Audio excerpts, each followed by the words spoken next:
നടന്നതും തണലായി ദേവന്റെ അരികിലും കുഴഞ്ഞവൾ കുടുങ്ങിരുന്നു. പാടവരമ്പത്ത് തമ്പ്രാൻ ചിരിയോടെ കളിയായി അടുത്തു വന്നു. ചിരുത പെണ്ണിനെ നോക്കിയിരുന്നു. ആ അഴകിൽ തമ്പ്രാൻ അയങ്ങിരുന്നു.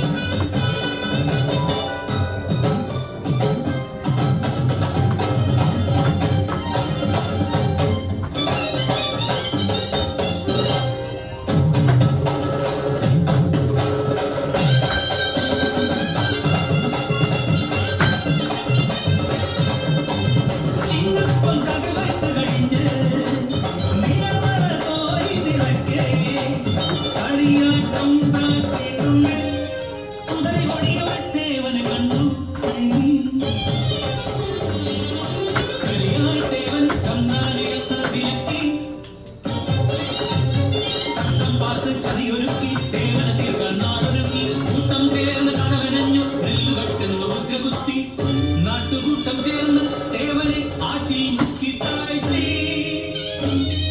ഇതു കേട്ട ചിരുത നെഞ്ചു പൊട്ടി തേങ്ങി.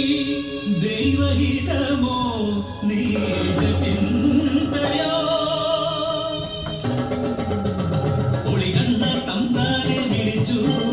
അവൾ പകയോടെ ചെയ്തൂകി നിന്നു. കൊതിയോടെ തമ്പ്രാൻ അരികെത്തി. കരുതിയ പരിമാണമായി തമ്പ്രാനെ ആഞ്ഞുവെട്ടി. പിടയുന്ന തമ്പ്രാനെ ബലിമറന്നവൾ പകയോടെ നോക്കി നിന്നു. പരിഹാരം തീർത്തവൾ പടിയിറങ്ങി.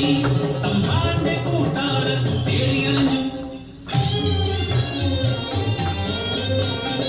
കണ്ണീരാട്ടിൻ വക്കത്ത് ദേവനെ ഓർത്തവൾ ഇടനെഞ്ചു പൊട്ടി തേങ്ങി. മലയോടെ വന്നവർ കടന്നു പിടിച്ചു. ക്രൂരമായി മർദ്ദിച്ചവളെ ഒരു കയറാൽ ആ മാവിൻ കൊമ്പത്ത് അവളെ കെട്ടി തൂക്കിയിട്ടു. പുലർന്നൊരാ നേരം നാടറിഞ്ഞു.